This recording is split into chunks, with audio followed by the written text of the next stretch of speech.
veces estas cosas. Lo más significativo para mí fue enterarme de cómo influyó una película que no le tenían mucha fe los productores en cuanto al resultado, y cómo influyó también en que influyó en la juventud que quiso volcarse al estudio, ¿no? de las artes. Así que bueno, siempre viene muy bien saberlo por ese lado. Chicas, compartimos entonces nuestra clase de hoy, que vamos a seguir avanzando. Creo que todo el mundo está viendo, ¿no? A ver, alguien que me haga, ok, ¿listo? Bien, perfecto. Estamos. Hoy vamos a seguir con nuestras chicas, tan amorosas. Son un minuto que quiero ver, estoy grabando bien, sí. Vamos. Tengo que correr.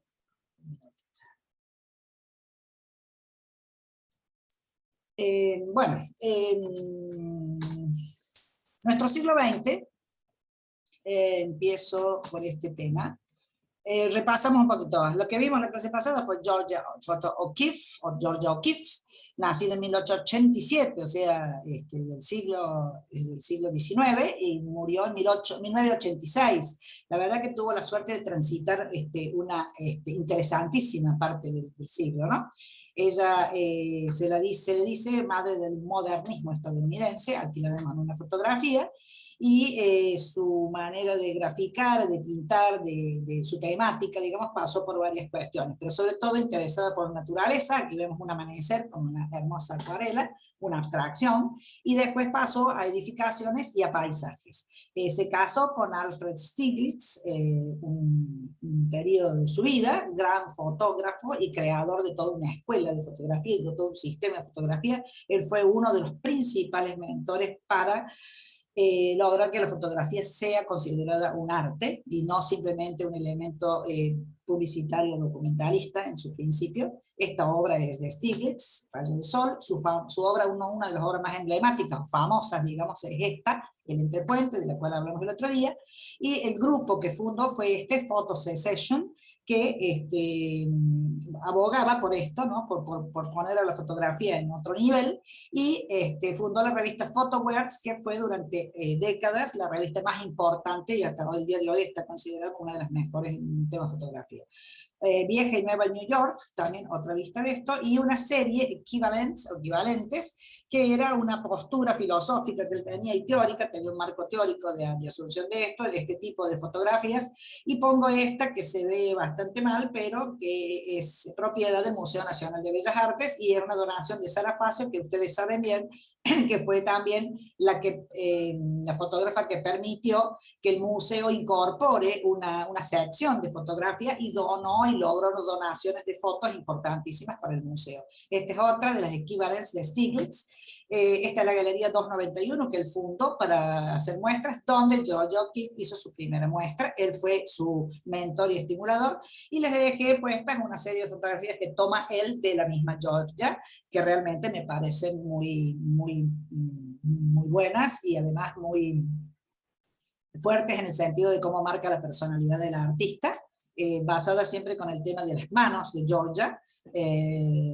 Hace mucho trabajo sobre eso, y este desnudo, que también es bastante, para el 1919, es bastante impactante. Otra foto de Georgia y otra más al costado de una puerta, y finalmente esta otra. Todas tomadas por él. Stieglitz, dijimos, era también el autor de la única fotografía original del original que presenta Marcel Duchamp en que es el urinal o fuente, en 1917, en la muestra donde él lo hizo por una cuestión Duchamp lo presenta por una cuestión de pensamiento, para burlarse de lo que es una galería de arte, y aquí es donde inaugura el ready-made, es decir, un objeto común que se pueda considerar que es una obra de arte, dado que lo presenta un artista en un lugar de arte. Cambia el concepto, ¿no? Fue muy fuerte, y la fotografía de Stieglitz es la que se tomó como base para hacer las 6 réplicas que autorizó Duchamp a hacer a posteriori, porque el original se perdió. Georgia O'Keeffe hizo paisajes como este, mucha abstracción, como vemos, ¿no? Mucho trabajo de color, y se dedicó mucho a las flores y los árboles, como este abedul blanco, que tiene un lirismo y una delicadeza extrema, me parece. Su vida transcurrió en un principio entre Nueva York y el lago George, a posteriori se va a ir a Texas, y a posteriori va a tener una residencia, ¿no? En la zona ya del desierto. Sus obras más conocidas de las calles de Nueva York las toma desde el piso 36 del Shelton Hotel, donde ella residía. En este caso estas son también muy abstractas, muy de la época del Art Deco, también el Ritz Tower y el Radiator Building, que es emblemático para la época, y donde ella bueno, retrata estas imágenes de la Nueva York nocturna, por ejemplo, con haces de luz, con las chimeneas, con humo, con los cielos también, y con las luces. Otro retrato de Georgia, que ya lo vimos, y sus famosas flores, que son la obra más conocida de ella, estas amapolas orientales, donde es un dechado de color, lo que hace aquí, es muy fuerte. Su trabajo lo hace también, como habíamos hablado, haciendo una especie de acercamiento, o de zoom, diríamos hoy, con las cuestiones digitales, pero que es un recurso de la fotografía, ¿no? Hacer un primerísimo plano en gran tamaño de estas flores. Por ejemplo, estas, que son ya más abstractas, las glorias azules de la mañana. Ella inclusive cultivaba flores para poder tomarlas del natural. El estramonio, esta fue una de las este lirio blanco que está en el Thyssen-Bornemisza, y una de estas series de los lirios, obtuvo hace pocos años el inédito precio de $44 millones, inédito para una artista mujer, ¿no? Habíamos visto este detalle de cómo ella trabaja la materia. Lirio Negro 6, de toda la serie, trabajó siempre con series, y trabajó con estas series que fueron también muy criticadas y cuestionadas por la cuestión de la referencia erótica, o la referencia a la sexualidad femenina, que bueno, en su momento ella no lo aceptó, no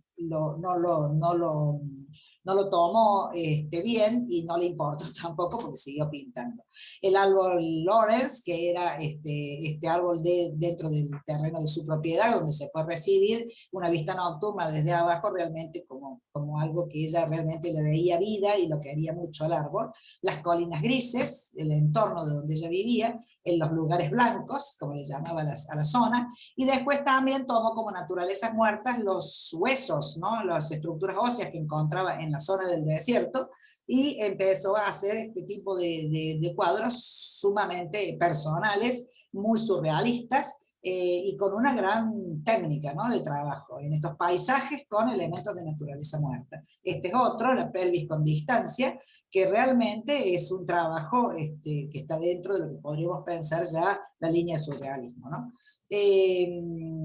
También después empezó a trabajar con paisajes desde el aire, que le impactaban mucho cuando empezó a viajar ya después de muchos años.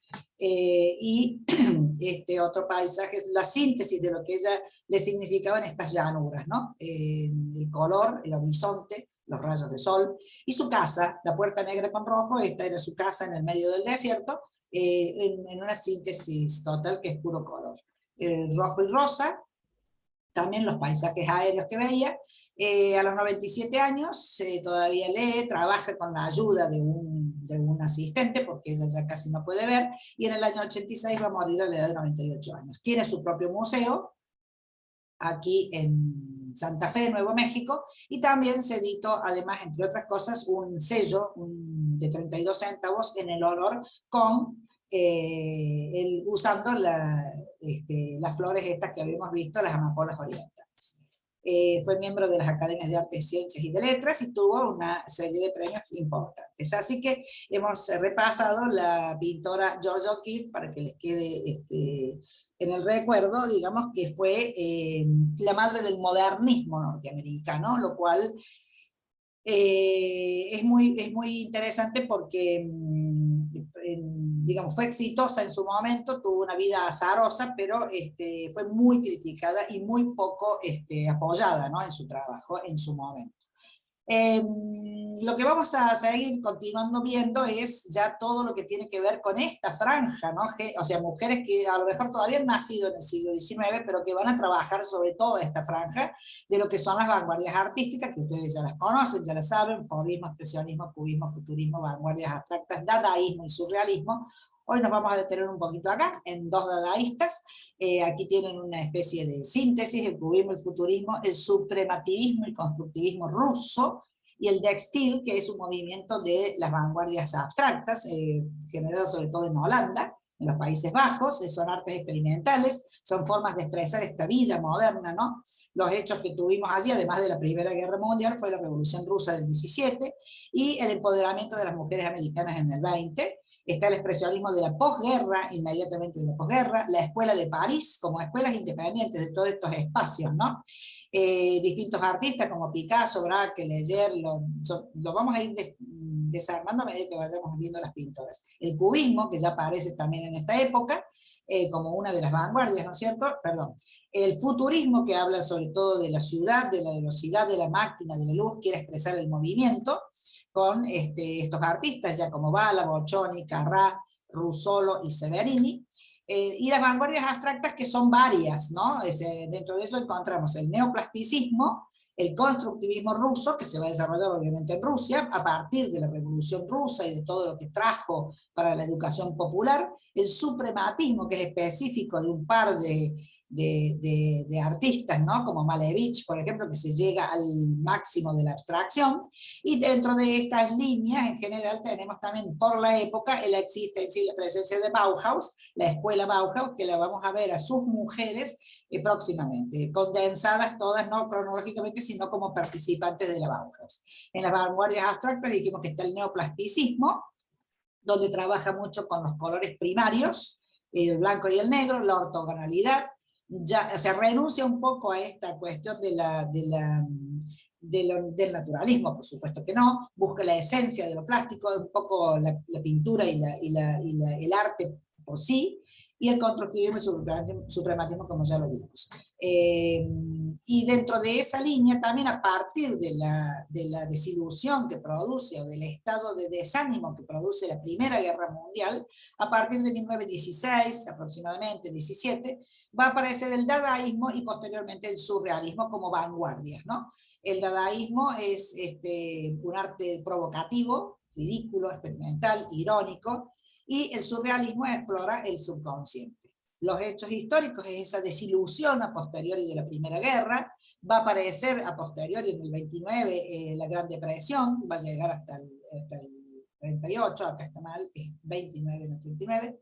También va a estar surcado el surrealismo por la Guerra Civil Española, la Segunda Guerra Mundial va a venir a posteriori, el nazismo y la primera bomba atómica. ¿Por qué decimos todo eso? Porque los artistas que vamos a ver van a transitar todos esos periodos partiendo de las vanguardias, ¿no? Bueno, el dadaísmo, que es lo que me interesa marcar hoy, porque la primera artista que vamos a ver es Hannah Hodge, que es dadaísta. Es un movimiento cultural y artístico que contraría a las artes, ¿no? Es decir, se preguntaban estos artistas en un momento dado, ¿para qué servía el arte en un momento de guerra y de crisis? Ellos aparecen en el 16, en 1916, en plena guerra. Cómo eran los parámetros que tenía que tener el arte en un mundo en guerra total, cómo era y cómo debía ser el arte. Surge en el Cabaret Voltaire de Zurich, en Suiza, propuesto por Hugo Boll, que tiene además de escritor de los primeros textos dadaístas, era un artista de teatro y de cine. Tiene unas películas realmente muy con disfraces, con interpretaciones muy, la palabra que vamos a usar, muy dadas, ¿no? O sea, casi son elementos muy imposibles, ¿no? Posteriormente se le va a reunir Tristan Tzara, que es, digamos, el emblema, el artista emblemático del dadaísmo, el generador también inclusive del nombre, ¿no? Dada. Los artistas que van a trabajar desde Alemania son George Grosz, Raoul Hausmann y Kurt Schwitters, que va a ser el artista que va a trabajar con lo que se llamó MERS, que es empezar a trabajar con fotomontaje, con elementos degradados, ¿no? Encontrados en la basura, inclusive con los propios excrementos también, que es lo que hacía Kurt Schweitzer.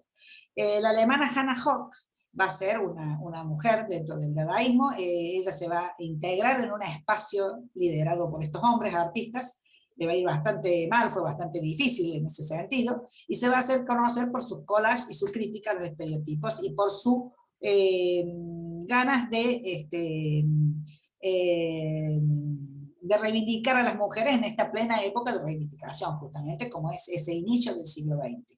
Tienen un vanguardismo a veces demasiado radical, ¿no? Es decir, son intolerantes a ciertas posturas, son anti-arte total, ellos postulan la muerte del arte. Todas sus acciones son experimentales, son efímeras, por eso hay mucha acción, hay muchos performances, hay mucho trabajo de elementos efímeros, es decir, hay mucho trabajo de acciones en el momento, ¿no? Y que después ya no quedó registro. Se agrede a lo que es lo establecido, lo que tiene norma, ¿no? Lo normado, y aparece esto, el ready-made, en este contexto, ¿no? de esta gente que trabaja en esto, que es, como dijimos con relación a la obra de Duchamp, el original, un objeto común que se convierte en un objeto artístico al ser expuesto. Si vamos a hacer una relación cronológica, la famosa banana que ustedes saben de Catalán, que expuso en la última Art Miami, que no me acuerdo de qué año fue, pero fue ahora 2 años, no me acuerdo si fue antes de la pandemia o justo en el 21, perdónenme, pero no me acuerdo. Bueno, esa banana que él puso pegada en la pared es un ready-made, es difícil de entender, digamos, es precisamente, es anti-arte, y muchas veces hay ironía y hay esta necesidad de burla, ¿no? De burla del sistema en general, cuando después a veces el sistema fagocita también, ¿no? Algunos de los nombres de estas épocas: Man Ray, como ya dijimos, Francis Picabia, Marcel Duchamp, Hannah Höch, que es la única mujer que va a aparecer, y Barber. Y arrancamos con nuestra Hannah Höch, una artista que a mí particularmente me parece muy buena. Hannah Höch nació en Gotha, en Alemania, en 1889, ya vamos llegando al final de siglo, y va a morir en Berlín en 1978, o sea que transitó mucho, ¿no? Es artista plástica, es fotógrafa, es artista, es pionera dentro del movimiento Dada, y como modo de expresión utilizó, como decimos aquí, el fotomontaje. Fue la primera. Nació como Anna Therese Johann Höch, como dijimos en 1889, tenía muchos errores. Pudo asistir a la escuela los primeros años, pero después tuvo que dedicarse a cuidar a su hermana menor Marianne, tuvo que abandonar los estudios. Esta es Hannah Höch en aquellas épocas, muy jovencita. En 1912 ingresa en la Facultad de Artes Aplicadas en Berlín, artes aplicadas precisamente porque ahí es donde va a tener la posibilidad de trabajar otras técnicas, ¿no? Que le van a ser muy útiles después. Ella estaba bajo la dirección del diseñador de vidrio Harald Berger, y entonces, bueno, ve todo el espectro de lo que son las artes aplicadas, vidrios y artes gráficas. Solo dejó Bellas Artes y se va a esta escuela para complacerlo al padre, porque bueno, porque todavía era una niña.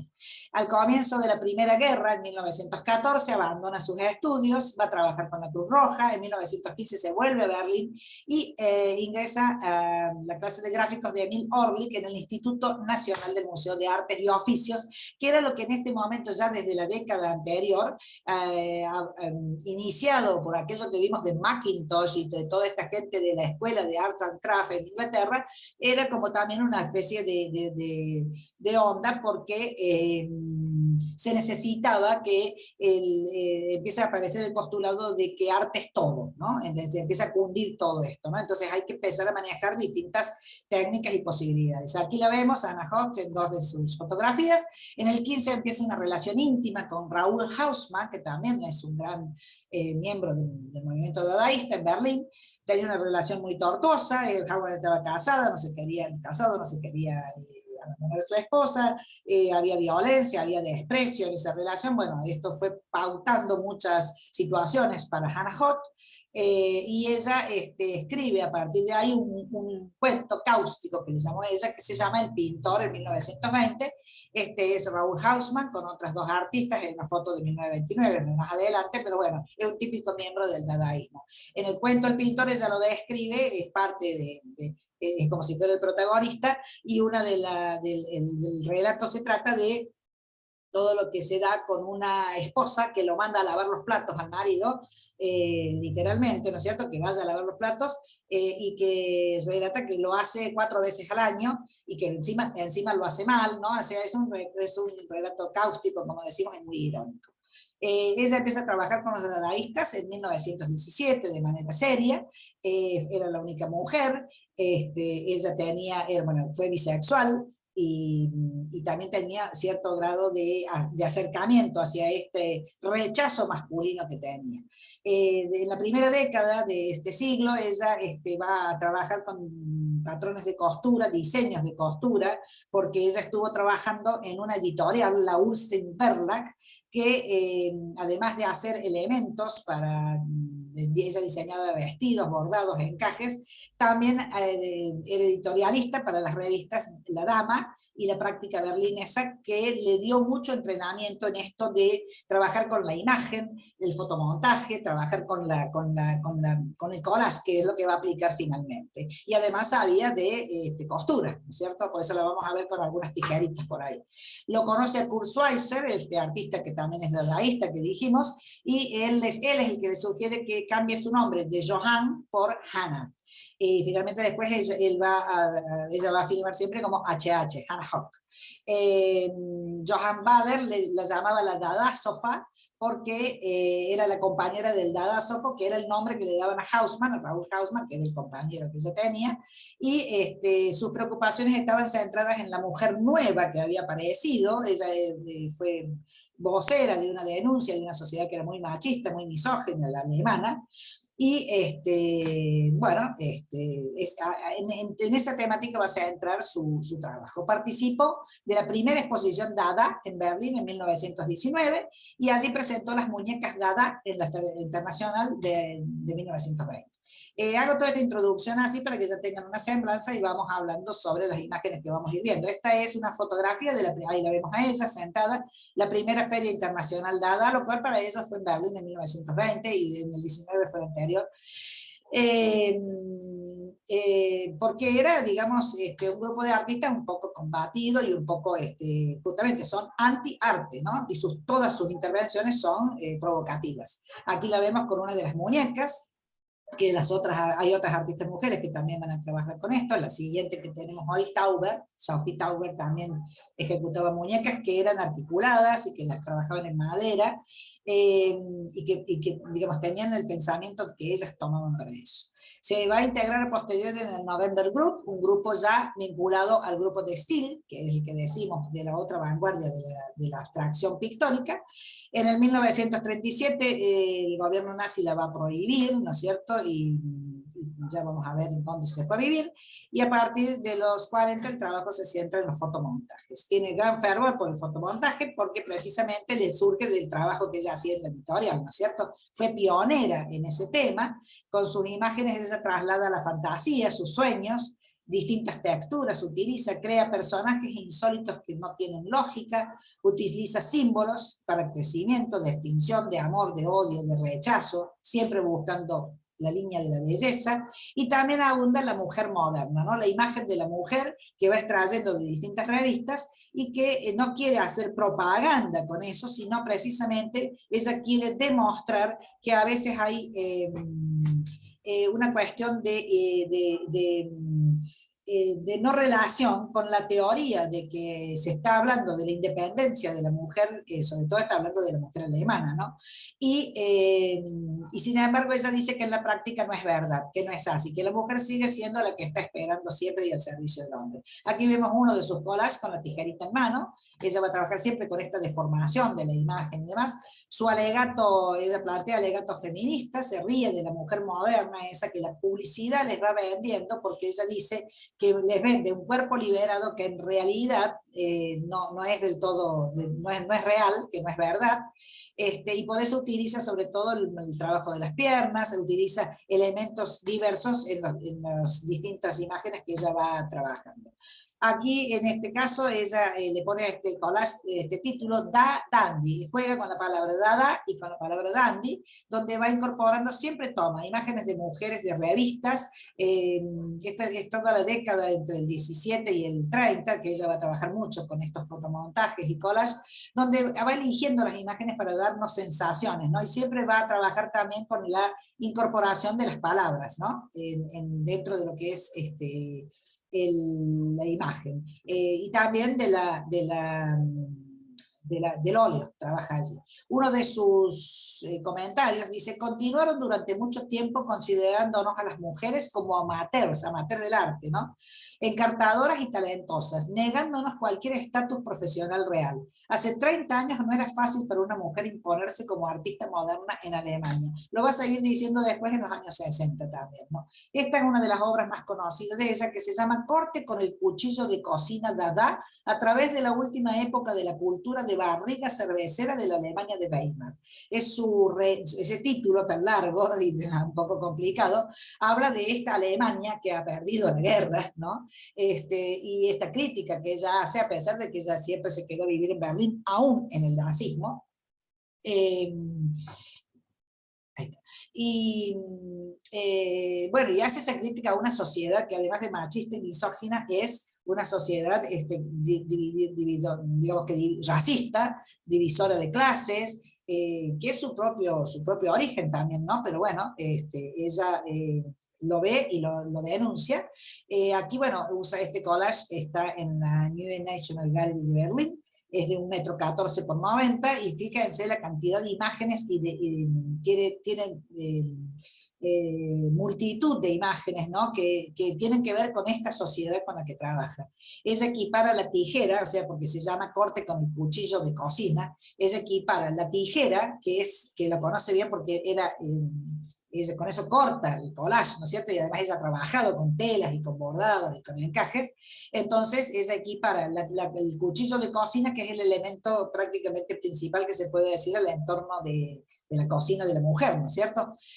Por eso le pone ese título. Aparecen figuras populares, aparecen artistas políticos, aparece Einstein, Marx, el mismo Haussmann, que era su amante, piezas de maquinaria, todos los avances tecnológicos de esta Alemania que perdió la guerra, ¿no?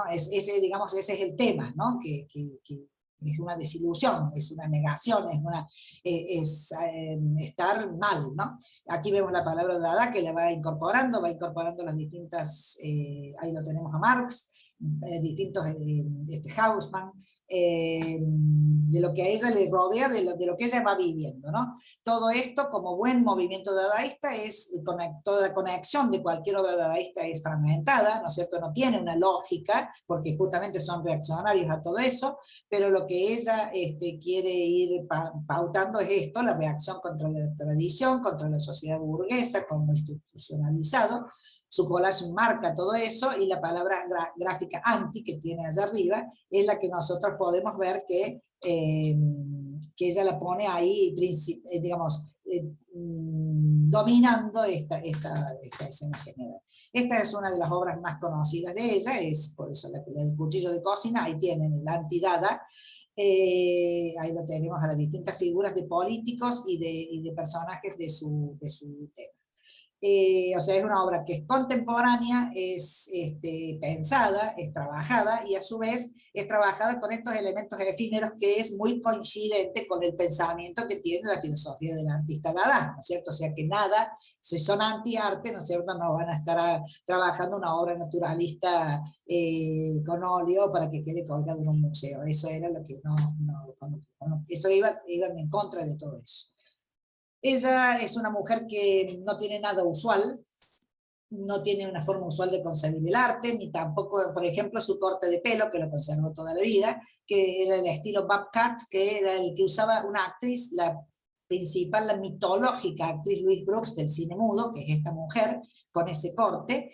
Bueno, esta mujer es artista de cine, pero fue, digamos, lo más en la década del cine mudo, actriz, bailarina, escritora. de 1906 a 1985 fue su vida, y en ese momento del cine mudo fue su cara más famosa. Fíjense que es una imagen que además se consolida como la imagen de los 20, ¿no? Es decir, de toda una época que va a cambiar la forma de vestir. Estamos justo saliendo de esta tremenda guerra, que a su vez también tuvo una tremenda pandemia superpuesta, y que en un mundo que se desequilibra, que se descalabra, que ha perdido mucha gente, y que, bueno, cambia la vida, cambia los formatos, cambia el peinado, cambia la arquitectura, cambia los interiores, cambian los productos, cambian las mujeres, ¿no? Cambia el vestuario.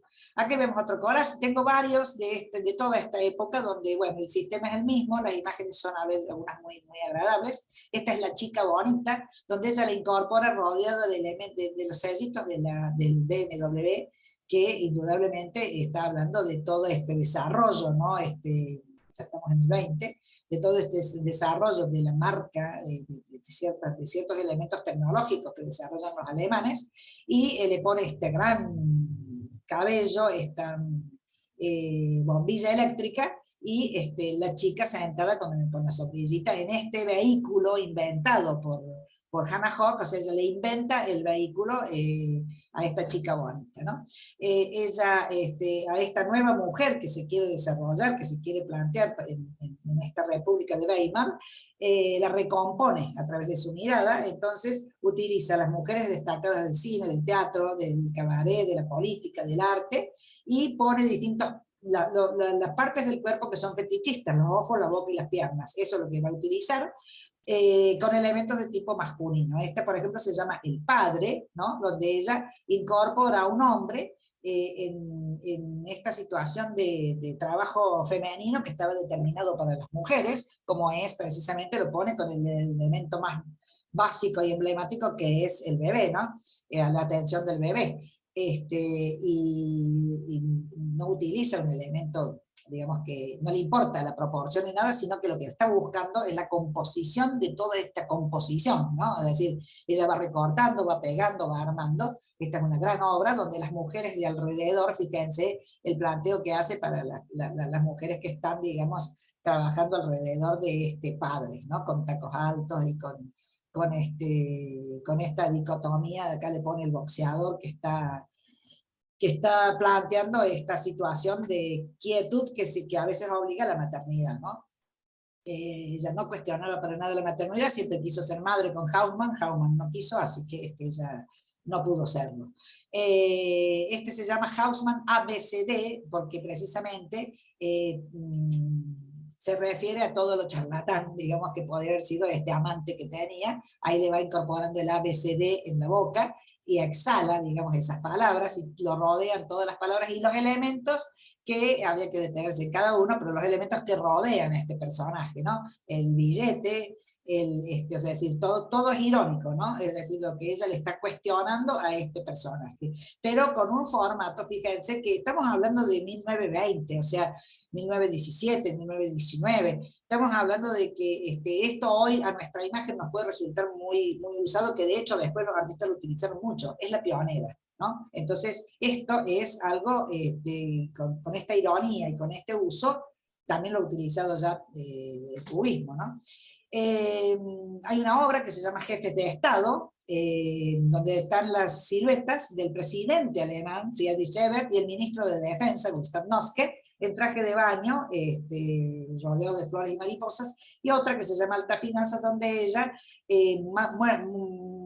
marca la relación entre las entidades financieras y la maquinaria bélica, es decir, la relación que tenían los bancos con los militares. Esta es Cabezas de Estado, como dijimos, es el presidente con el ministro de Defensa.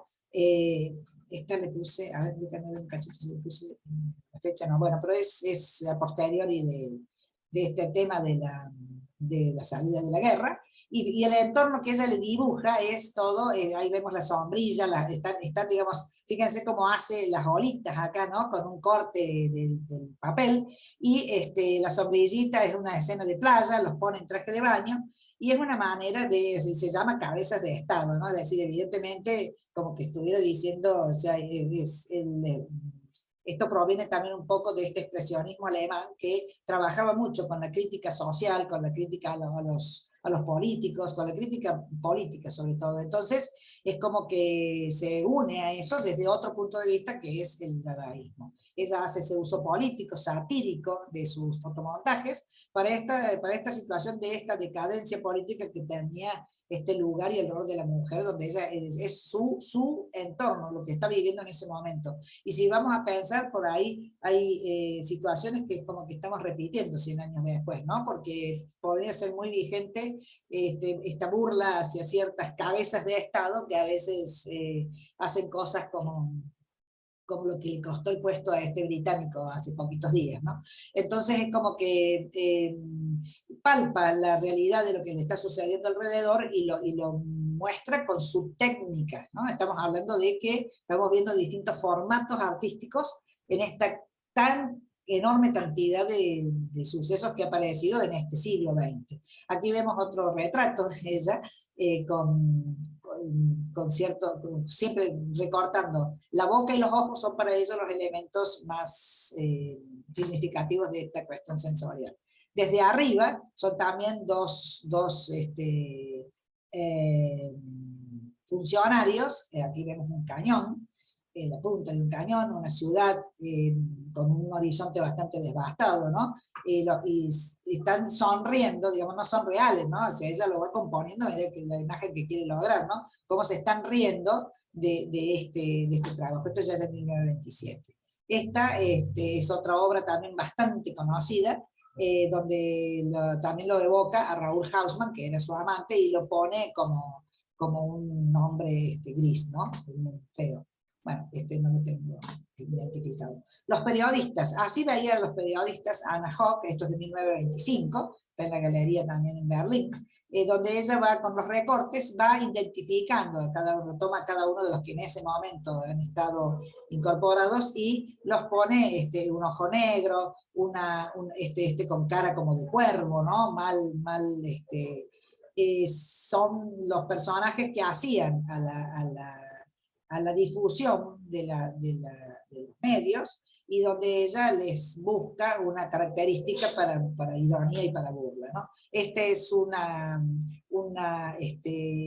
impresión que tiene la Galería de Berlín, sobre este mismo tema de un trabajo previo que ella hace de impresión sobre esta obra de los periodistas, donde no le hace asco a nada, ¿no? O sea, los pone en un estado bastante, aquí le pinchó una de las notas, ¿no?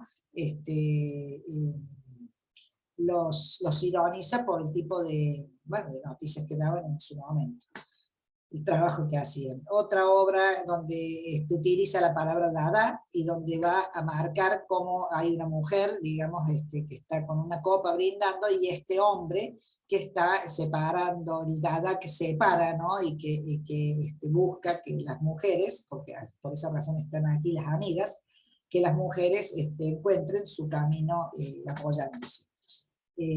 Bueno, otros fotogramas más, ahí va, a este ya lo pasamos. Su visión justamente utiliza un cuerpo de mujer tan deseado como objeto de deseo y con esta cabeza una mujer deseada, ¿no? Ironiza sobre obras también clásicas, esta es una ironía con las meninas, manejada a su manera, y fíjense que cada uno de estos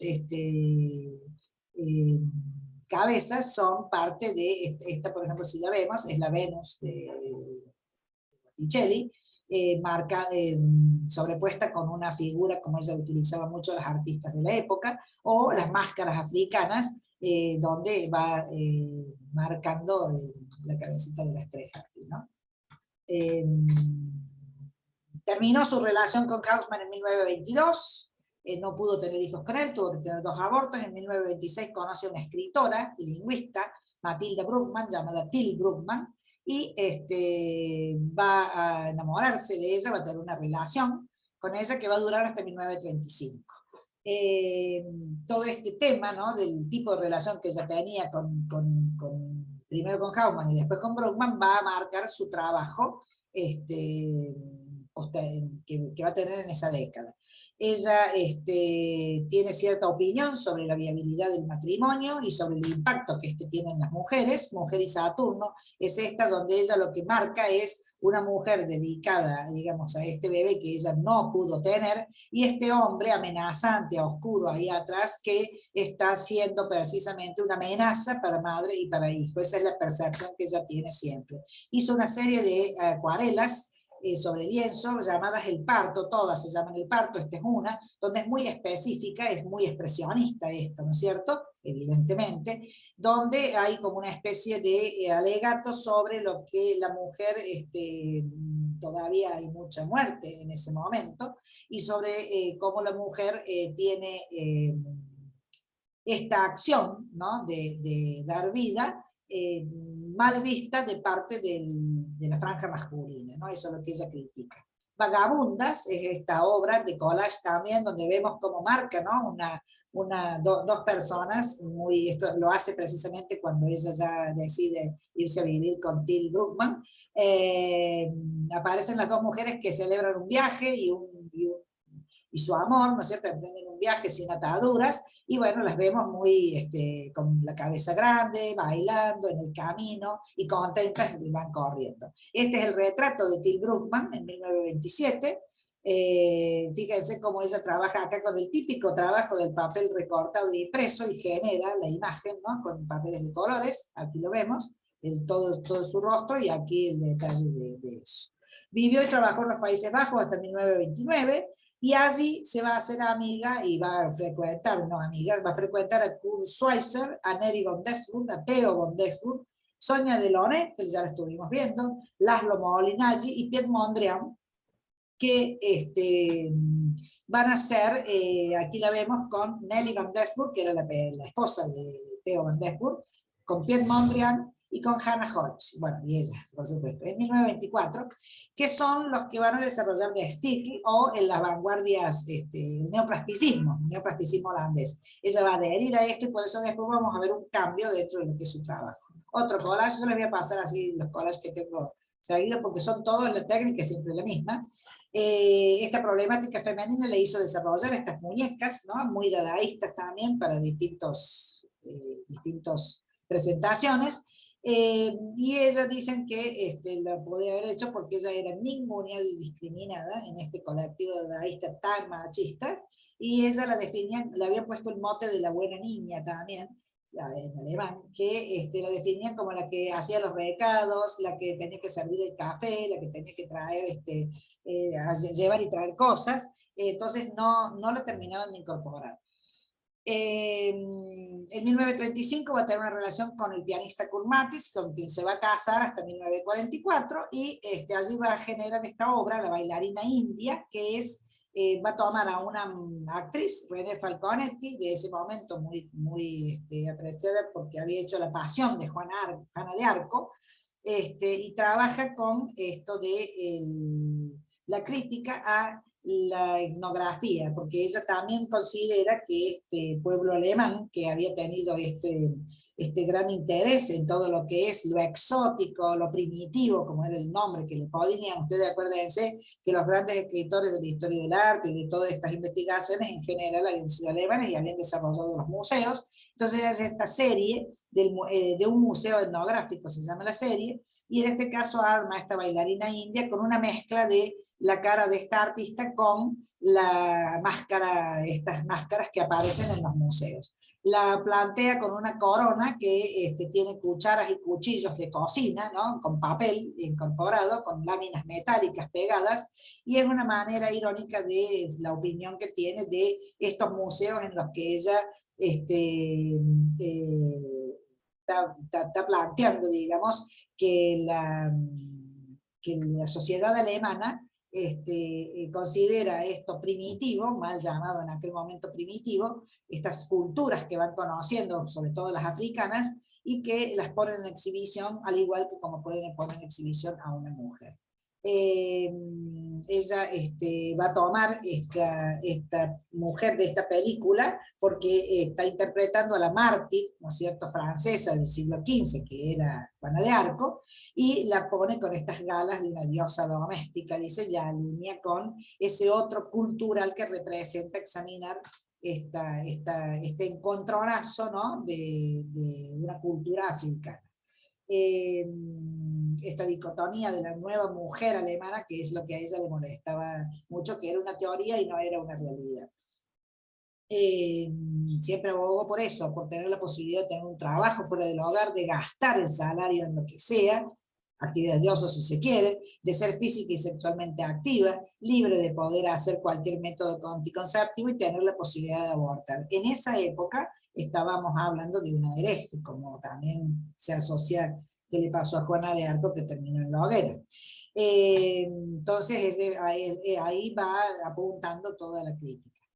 Cuando se habla de arte conceptual, Hannah Hodge dice que ha sido un gran artífice de esta conceptualidad. Otra de las obras más conocidas se llama La novia o Pandora. Es de 1927, es óleo con collage y es precisamente todo un alegato a todo esto que estamos diciendo, ¿no?, a la condición de la mujer. Porque ella, en una de las cosas que dijo, que no lo puse acá, creo que no lo puse, ella se plantea, ¿el día del casamiento es el día más feliz de la vida? Lo pregunta, ¿no? Y aquí lo que está marcando es una mujer con una cara de muñeca, o sea, la representa como una niña, que está directo al casamiento con este señor tan de frac, está asustada, tiene miedo, tiene todos los elementos alrededor que tienen que ver con esta concepción de qué es una mujer, y la pone de un mucho mayor tamaño a este señor tan enfrascado, tan serio, tan tieso, y que seguramente no la va a atender a lo mejor como una persona, que es, ¿no?, una mujer que se está casando con ese hombre, ¿no? Es una crítica que hace a esta condición, ¿no?, a la institución del matrimonio. Ella dice que lo ataca porque no puede pensar que sea el día más feliz de la vida de una mujer precisamente ese día. Es grotesco, todo lo que usa es grotesco, ¿no es cierto? Es como un objeto que lo está por usar el marido, porque fíjense cómo, es más, hasta el tipo de vestuario que le hace, ¿no? Evoca el rasgo de una muñeca. Es lo que había ironizado, cuestionando este machismo tan fuerte que tenían los alemanes, ¿no?, en esa sociedad por lo menos que ella consideraba que vivía. Alrededor le pone los emblemas de la vida conyugal, ¿no es cierto?, amenazantes, y sobre todo esta cara, ¿no?, con esta pintada y con esta expresión de tanto asustada, ¿no?, de lo que está por venir, y sin mirarlo a este hombre que tampoco la mira y que está mirando para un costado. Todo esto lo sustenta sobre el mito de Pandora, de la mitología griega, que según ellos era la primera mujer, ¿no? Es el mismo relato, o sea, Pandora apareció de la concepción en arcilla del hombre, y además era la fuente de todos los males del mundo, una vez que destapó el ánfora, que no era una caja, era una ánfora, donde se distribuyeron los males del mundo, ¿no? Esa relación de que la mujer es la generadora de todos los males.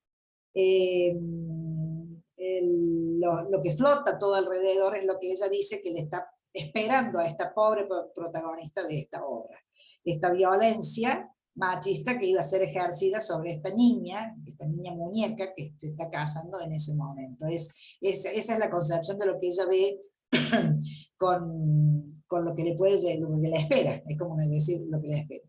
Amor es esta otra obra de 1931, y cuando hablamos de esto, ¿no?, del mundo primitivo, de lo que considera esta mentalidad colonialista que tuvo esta Europa de fines del siglo XIX, estos museos que aparecieron con todo eso, ella va a trabajar sobre esto, la mujer objeto colonizada, y va a denunciar los estereotipos con esta serie que dijimos desde un museo etnográfico. Aquí está esta otra obra de la misma serie, es de 1929, donde utiliza el cuerpo de mujer europea, la máscara africana, que vemos un acercamiento, y el ojo, ¿no? Como ya dijimos, los usa como elementos. Y a su vez ya trabaja con una vanguardia más bien geométrica, ¿no? O sea, cómo va modificando con este encuentro que ha tenido con el neoplasticismo. Sin embargo, ella siempre va buscando los elementos plásticos, ¿no? De una obra de arte. Utiliza esta serie del Museo Etnográfico para representar lo abyecto y la otredad en relación a la mujer y el cuestionamiento de los ideales de la belleza occidental. Va a trabajar siempre con estos cuerpos idealizados, pero al mismo tiempo deformados, ¿no? Desde su punto de vista, y con esta, fíjense la síntesis que ya va haciendo, cómo cambia el fondo, ese exceso de objetos que ponía, ya los va simplificando porque ya está trabajando con el neoplasticismo también, ¿no? Ahí vamos un acercamiento, aquí vamos a este hombre, con esta mixtura de un poco simio y un poco hombre. Esta es también la misma serie, la mujer en un pedestal, el cuerpo real recontenido aquí, y la máscara africana, con esta alusión a los museos etnográficos.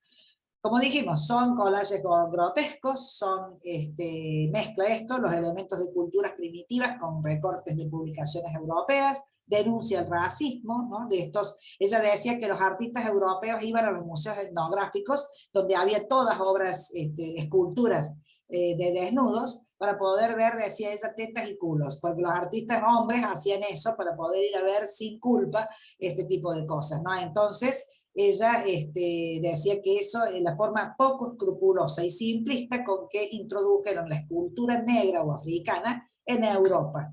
Le molestaba que en esos museos en realidad no estuviera estudiada la esencia de otras civilizaciones, en definitiva. Una adelantada realmente. El amor entre los arbustos es esta otra obra donde, bueno, incorpora los dos, ya sabemos lo que pasa con el amor cuando se van a los yuyos. Bueno, siempre con el fotomontaje, pintura, ¿no es cierto? Vamos a repetir lo mismo. Hecha para una fiesta, es el título de este collage. Ahí en primer plano, digamos, la dama con esta sonrisa y esta cara gigantesca, ¿no es cierto? En alusión al título. El flirt, esta mujer que se prepara, siempre está trabajando con la máscara y el cuerpo europeo, ¿no? O sea, esa mezcla, ¿no? Durante el nazismo es calificada como artista bolchevique, ya sabemos que todas estas vanguardias fueron cuestionadas por el nazismo. Las exposiciones empiezan a ser canceladas, su vida social se va reduciendo porque sus amigos y artistas se van del país, y hace esta obra, Botas de 7 leguas, en 1933, con el plan de huir, que no lo pudo hacer por una enfermedad.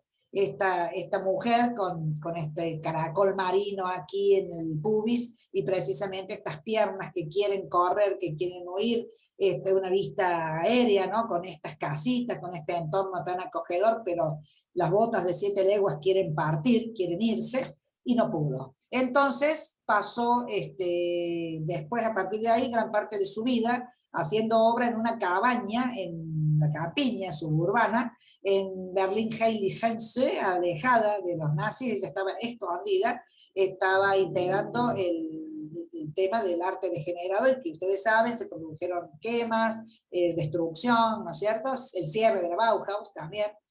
Y ella encontró este sitio y dijo, era el lugar ideal para hundirse en el olvido. Lo escribió, ella era antiarte, ¿no es cierto? Y estuvo enclaustrada, siempre tuvo miedo de ser denunciada, inclusive por los vecinos, no lo logró, nadie la denunció, o sea, realmente después pudo vivir allí, pudo quedar toda la guerra, y se quedó al amparo de ese lugar, pero escondida y enclaustrada. En el 36 hace esta obra que se llama Fear, a miedo o angustia. Es un óleo donde marca este encierro, ¿no? Fíjense los árboles cerrados, el elemento es oscuro, el personaje está en guardia, ¿no? Y el futuro se tuerce, es incierto, no existe una luz al final. Durante todo ese periodo de la guerra, una vez que acabó, ella va a empezar a hacer el arte fantástico de lo intangible, y va a producir 2 obras, La danza de los muertos, que es esta obra de 1943, la guerra todavía no terminó, es lo que ella ve, una calavera en primerísimo plano, es un óleo, es ya dibujo, no, se sale un poquito del collage, una cara triste y los muertos alrededor, no hay más que decir, y las mujeres de luto en el 45, que fíjense el cambio de color, y bueno, justamente son las mujeres las que quedaron de luto, y en general son todas imágenes de mujeres viejas, ¿no? Es decir, son todas mujeres grandes, lo que quedó. Y están oscuras, tristes, las manos cruzadas, es decir, es absolutamente contundente como imagen, ¿no? Justo en el 45. Después va a seguir produciendo estos collages, no, esto es anterior, perdón, estos collages grotescos, esto ya es del 63, lo podemos ver porque utiliza los mismos elementos, los labios, las piernas, ¿no? De las mujeres, pero vemos la época, ¿no? O sea, vemos los zapatitos, vemos estas medias, vemos otra cosa, y estos ojos hombrunos que están mirando con avidez, ¿no? Con deseo, en un piso que también es diferente. Bueno, van produciendo este tipo de obras. Se adapta al pop, al informalismo de la época, ya ha llegado a los 50, a los 60, hace esta obra, la que empieza la fiesta, que realmente me parece muy, ella lo toma a esa década como eso, como una fiesta. Fíjense la imagen de esta mujer, la mirada, los labios, lo dice todo. Fíjense que con un recorte creo que ella habla, ¿no? Con esto, ¿no? Y en un entorno de brillos, de copas, de mucho glamour, hasta el vestido de la mujer, ¿no? Es muy glamoroso, esto es lo que se está viviendo en ese momento. Que empiece la fiesta es un fotomontaje también del año 65. Y esta que le dedica a Toulouse-Lautrec, así es el nombre de la obra, también siempre hablando de la cosificación de la mujer, de cómo estos artistas instauraron, ¿no? El uso del cabaret con estas mujeres que eran todas prostitutas, es decir, bueno, ella cuestiona lo que tiene cerca y lo que ha vivido y la cuestión de cómo lo quiere plantear, ¿no? Estos corsés típicos de las mujeres que bailaban el cancán, el ramo, que es, digamos, un destello, ¿no? de precisamente de flores, de todo tipo, de colores y demás, con estos ojos que nos están mirando. Un solcito se llama evidentemente es como otro momento histórico, porque son todos de la década del 60. Y la última obra, Retrato de una vida, del 72-73, es donde ella hace un collage, realmente un collage, que es el collage de su vida, ¿no? Es decir, con imágenes de todos los sucesos que le fueron dando, con fotos, con relatos, con cosas importantes o no. Ahí vemos un acercamiento, figuras de ella de bebé, de ella ya grande, de ella en edad media, o sea, de todo lo que le fue transitando en su vida. A su vez, este panel fue la tapa de un catálogo de todas sus obras con los autores, estos 5 autores que trabajaron sobre la recuperación de la obra de Hannah Hodge, que es controvertida, sin ninguna duda. Pero el manejo de la técnica, que fue ella una de las pioneras, y de ese desparpajo que le daba la filosofía Dada, es lo que la hace propia. Tuvo un reconocimiento tardío como artista, aquí la vemos ya bastante grande, aquí puse 4 fotos de ella trabajando y de distintas etapas de su vida que figuran en esta antología que ella se hace con su última obra. Tenía problemas visuales, siguió trabajando. En el 53 le llegó el primer reconocimiento como artista porque el MoMA de Nueva York adquiere 3 obras suyas, lo cual la valida, ¿no? como artista en ese momento. Y antes de su muerte, en el 78, va a dedicarle retrospectivas, el Museo de Arte Moderno de la Ville de París, la Galería Nacional de Berlín, fueron en el 76, y el MoMA en el 97, el Museo Reina Sofía en el 2004 y el Whitechapel en el 2014. Todos esos museos hicieron retrospectivas con mucha publicidad, con mucho catálogo, con mucha obra, ¿no? Ya lamentablemente post-mortem. En el 78 vamos a morir en Berlín. Esta es una imagen que se hace en el centro Reina Sofía en el 2004, le hicieron esta retrospectiva, ahí vemos la novia o Pandora, y bueno, y empezó a ser muy reconocida. Y en su honor, en Berlín existe esta placa, bueno, por su trabajo, por su prestancia de gran artista, ¿no? Síntesis con Hannah Höch, es una artista que desarrolló su técnica bajo los postulados de una vanguardia como fue el dadaísmo, muy particular porque era anti todo, y ella en su vida fue anti todo, y y sumado a su postura personal en cuanto a la condición de la mujer y a la condición de la sociedad en la que ella se maneja. Del mismo tenor, no igual, pero esta otra artista, nacida en el 89, muerta en el 43, Sophie Tauber, ya voy a averiguar cómo se pronuncia este Tauber, le voy a poner Tauber, Arp, apellido de casada, Arp, también fue artista, pintora y escultora suiza, ella sí es nacida en Suiza, fue interiorista, diseñadora textil, bailarina, artista, trabajó en la Europa de entreguerras, con collage, con tapices, abstractos, es esta, Sophie, era una cara muy llegadora, ¿no? Una cara simpática tenía, fue escenógrafa, dibujante, diseñadora, oficio de arquitecto no era titulada, profesora, editora y bailarina, ella trabajó mucho con el baile también. Se llamaba Sophie Henriette Gertrude Tauber, nació en Suiza en 1889, su familia de clase alta, su mamá le gustaba mucho el arte, la implicó en ello, estudió en Múnich y en Hamburgo, estudió danzas también con el coreógrafo Laban y era muy exitosa en general en todo lo que hacía. Aquí la vemos en Obet, esta es una tapa de distintas publicaciones, de revistas que le han dedicado espacio a su obra, pero esta es un lugar, un bar, Obet, donde ella trabajó en Estrasburgo en el año 26. Ella va a transitar distintas etapas de estas vanguardias que vimos, tiene obra constructivista, como vimos, ¿no? Este movimiento del constructivismo, en la obra gráfica y en lo textil, en la década del 910, composición vertical y horizontal, por ejemplo, es una de ellas, va a trabajar mucho con estos tapices también, y como vemos, mucha geometría, mucho color, el estudio del color y demás. Aquí vemos otra obra de personajes o figuras, los podemos ver a las figuras, ¿no? Sintéticamente trabajadas como elementos de la figura geométrica, distinguidos por el color, por la línea. Y por ejemplo, en el año 2016, en honor a su trabajo, Google le dedica un doodle por el 127 cumpleaños de Sophie Tauber Art, sobre este criterio, ¿no? De cómo ella hacía los tapices geométricos, le dedica este doodle, que bueno, también digamos es una forma de validar la importancia dentro del mundo del arte, ¿no? Era soñadora, era introvertida, era ensimismada, tímida, de mucha imaginación, utópica, porque pensaba, ella realmente estaba convencida de que el arte iba a ser un mejor lugar del mundo, y transita también la Primera Guerra, ¿no? Entonces es como que tienen que aferrarse, una artista que se aferra a esa esperanza. La otra se convirtió en el anti, ¿no? Con el dadaísmo.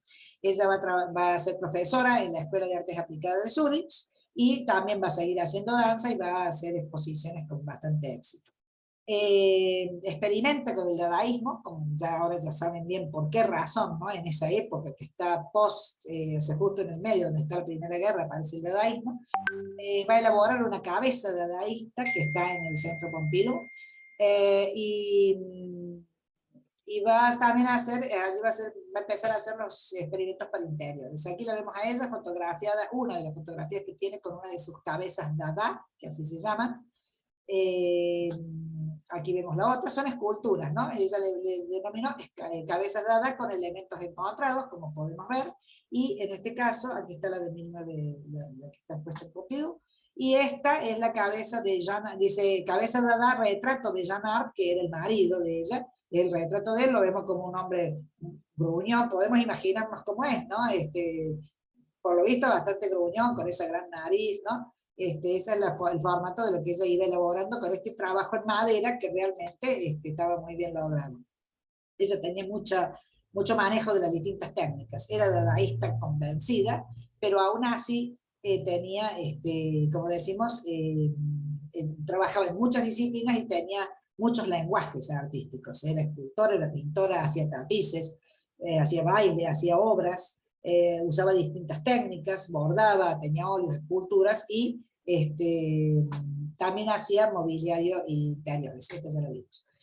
Toda esa mezcla de estilos, ¿no? le permitía a ella poder ir encontrando espacios para poder desarrollar distintas cosas. A uno constructivismo y dada, de una manera muy natural, le satisfacía estar apoyada por ese grupo, porque justamente lo que ellos sentían era el sinsentido y el vacío que había dejado la Primera Guerra, y esa era una manera, por eso creo que aparece en ese momento este grupo de gente que trabaja con esto de querer romper todo, querer acabar con todo, porque salen de un tiempo sumamente conflictivo, sumamente devastador, que les rompió la esperanza. Son todos muy jóvenes en este momento ellos. Entonces, esta cuestión de la guerra, después de la pandemia, ya había habido 2 guerras, más la Revolución Rusa, toda en una década, es bastante, supongo yo, difícil de sobrellevar, ¿no? Entonces ellos quieren generar obras que ayuden a reconstruir la humanidad,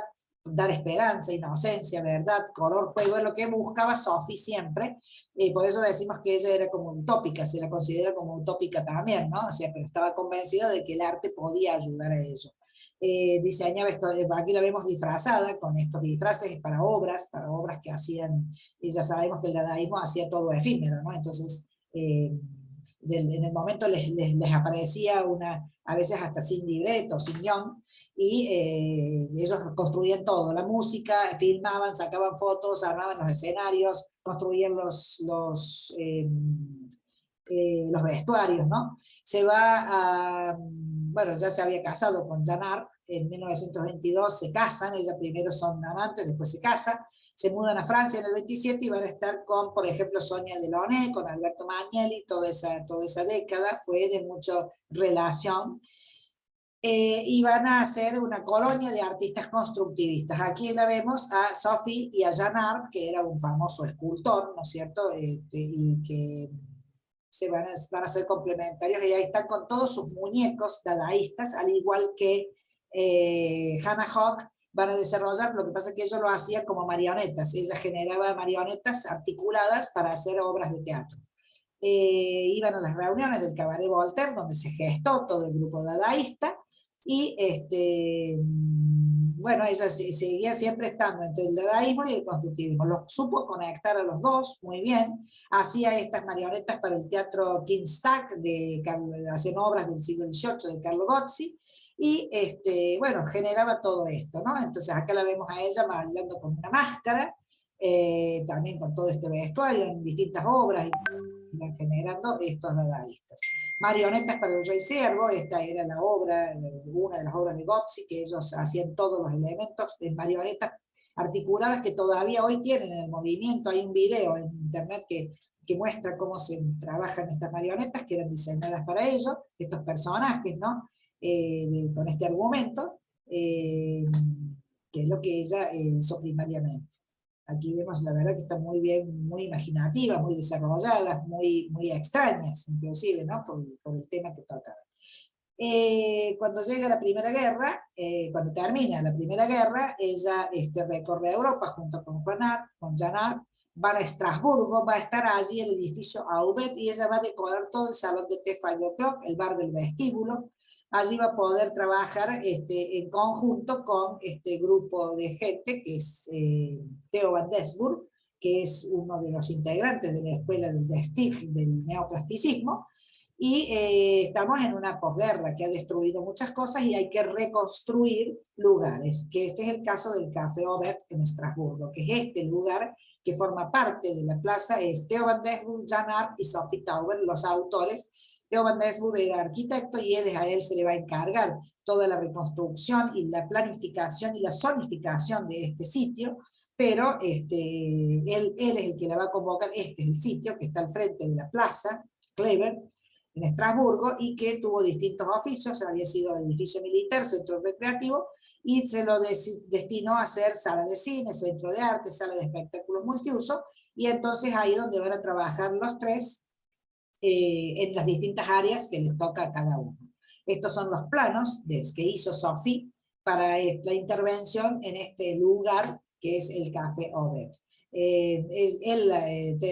Van Desburg la llama, la convoca, van a trabajar de una manera importante, y este lugar ella va a plantear lo siguiente, que va a buscar un nuevo arte no figurativo, para poder curar al hombre de la furiosa locura de estos tiempos. Como decimos, ella siempre está trabajando con este ideal que tiene de poder incorporar una nueva vida, saliendo de toda esta década tan difícil que tuvieron. Diseñaron todo, desde el cartel luminoso hasta las manillas de las puertas, decían ellos, cómo se hacía también en ese momento y cómo va a postular también la Bauhaus, que el arte tiene que ser completo y que tiene que llegar a todos los espacios de la vida cotidiana de la gente, ¿no? Arte y vida.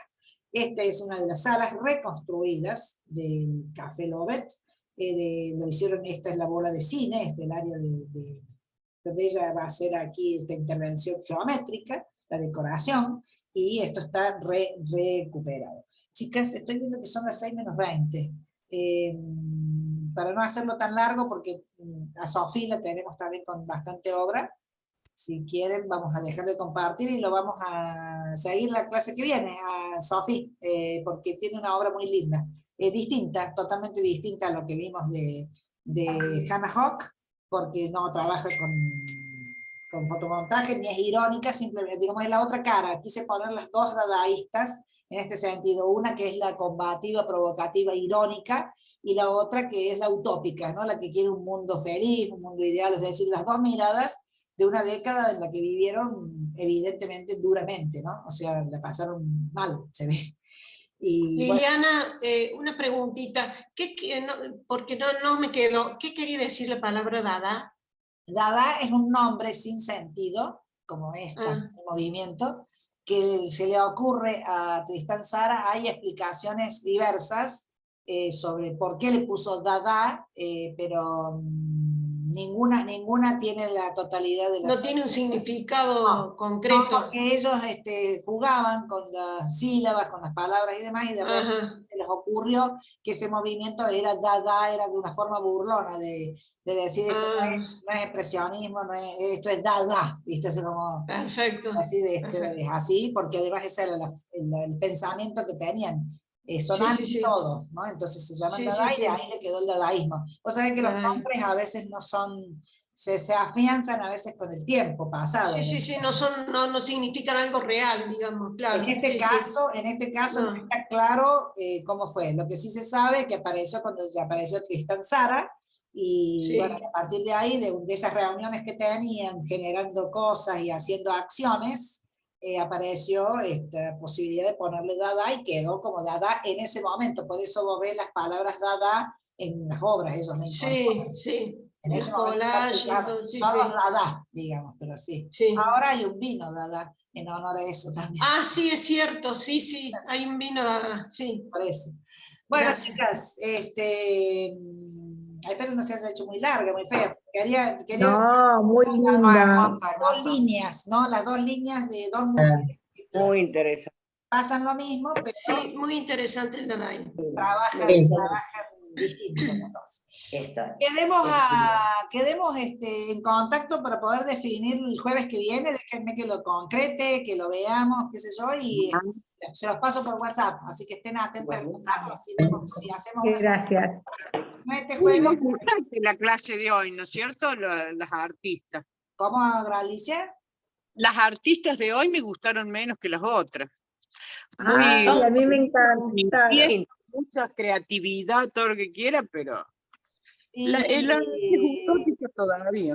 ¿No te gustó la Hannah Hawk? A mí me encantó porque tiene una de hoy. A mí me gustó mucho la ironía que tenía con su arte, la verdad que está muy bueno. Poder plasmar así esa ironía de esa manera, encontrar las imágenes para lograr lo que quieren. Pasa que crítica a la sociedad, ¿no? Hoy estamos acostumbrados a ver imágenes, pero en esa década... Claro. Debe haber sido muy fuerte. Ella trabaja con el fotomontaje y si bien hay otros artistas ya trabajando con eso, y con cartón, y con hilitos, y qué sé yo, pero bueno, tiene mucha obra, hizo mucho, y además porque la acompañaba la forma de vida que tenía, debe haber sido jodida. Era coherente en su vida. Claro, ¿Te acordás cómo se llamaba, Nana, ese grupo Mondongo? El que ponía feta de salamines en el cuadro. Eso se hicieron famosos porque los pintaron a los reyes de España. Con salame. Claro, y arte efímero, o sea, ellos trabajaron con arte efímero. Pero que a la larga lo hemos conservado todavía porque lo van repitiendo y repitiendo. Sí, salame. Creo que volvieron, alguien les mandó las fotos cuando vieron una parte de obra en algo, creo que la vieron. ¿Alguno de ustedes mandó la obra? Mar del Plata, del grupo Mondongo. Ah, Mar del Plata. En el Museo de Mar del Plata. Claro, sí. Que volvieron a poner los dos, que eran 3 ellos. Sí, la chica, la primera que abandonó, que trabajaron 2 años, creo nada más. 2 o 3 años, fue muy rápido el ascenso de ese grupo. Ella se casó con el autor de Los Simpsons y se fue. Ah, mira qué lindo dúo. Y creo que está casada todavía con ese vato. Y se fue con Groening, con Matt Groening. Y bueno, por eso dejó el grupo y los otros 2 siguieron y después han vuelto. Ahora no sabía yo, cuando vos mandaste lo de Mar del Plata, claro. Sí. No sabía que estaba. Muy lindo. Sí. Pero digamos que para nosotros ya eso es como que no es tan... Sí, ahora sí. Pero... Lo original de Mondongo era que componían con elementos efímeros, ¿no? Que en muchos salones, por ejemplo, en las bases de muchos salones de obras de arte, te impiden participar con eso, te dicen específicamente, no se aceptan obras efímeras, ¿no? Fuimos con vos a ver una muestra que ponían, también aplicaban tierra, cosas así, telas. Sí, bueno, por eso ya es, para nosotros es común, ¿ves? Ya lo vemos como común. Bernie es Nina Turner, Hannah Hodge. En la década del 40, 50, empieza a trabajar con Juanita Laguna y con cosas, con todo collage armado. Y vos mirás la imagen, ya se las voy a poner para la clase que viene. La imagen de la prostituta, de la Ramona de Bernie, con esas dientes grandes, con los pelos, qué sé yo, y te fijas en lo que hacía Hannah Hodge en 1919, no digo que Bernie lo copie.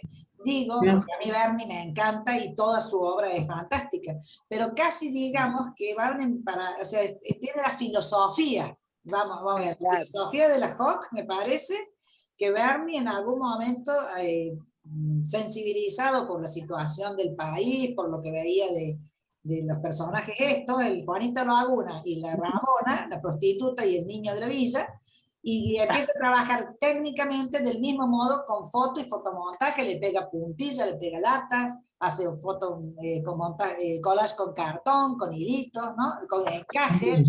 Estamos hablando de lo mismo, ¿no? O sea, con una diferencia de 50 años en el medio, ¿no? El año pasado presentó una muestra grande, Bárbara Díez, la ex mujer de Rodríguez Larreta, de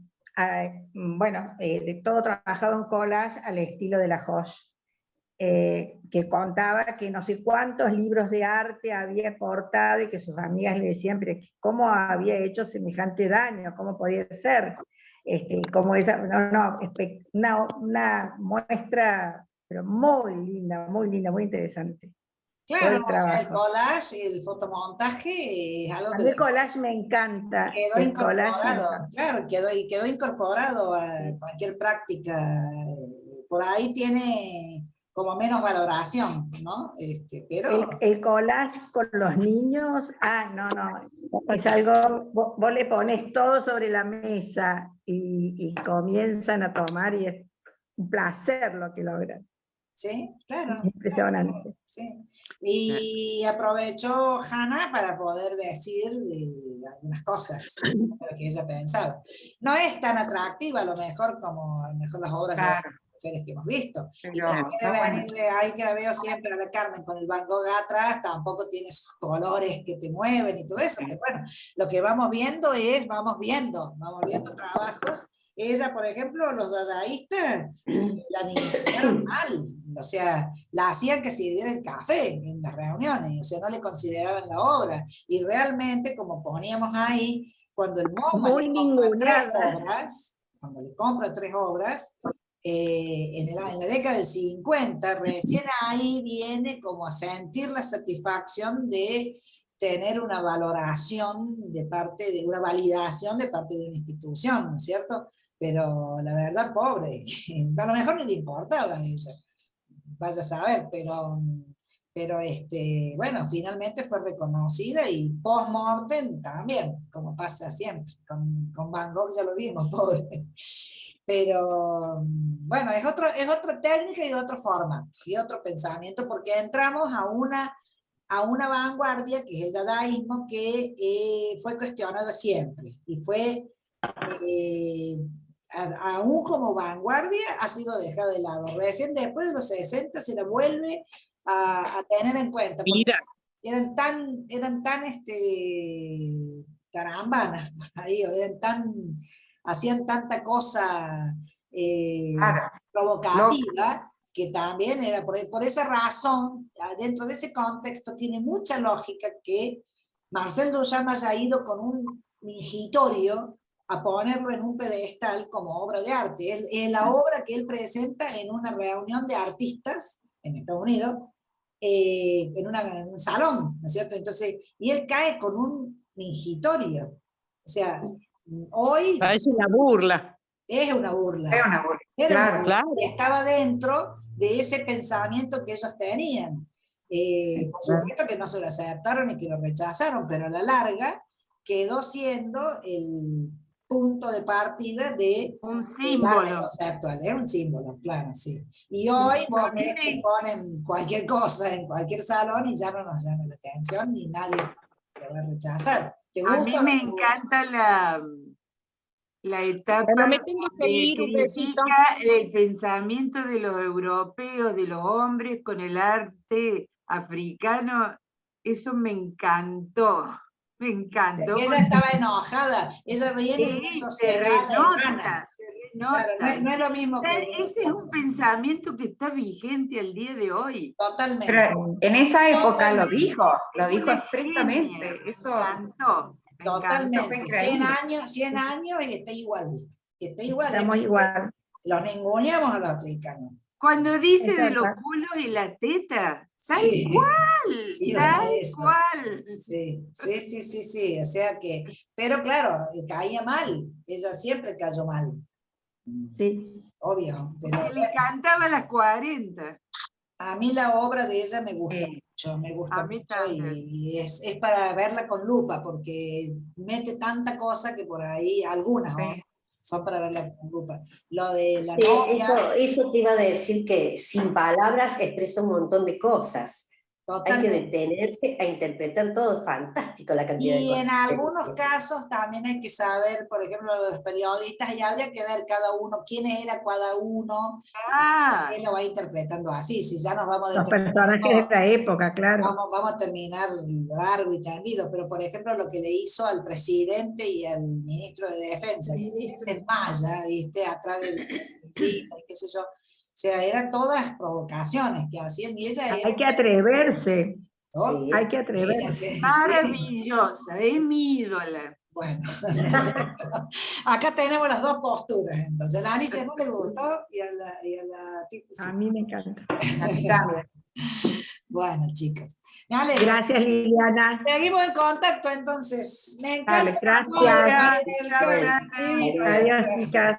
Chao, chicas. Buen fin de semana. Chao. Hasta la próxima. Manténganse en contacto y definimos qué hacer. Chao, chao.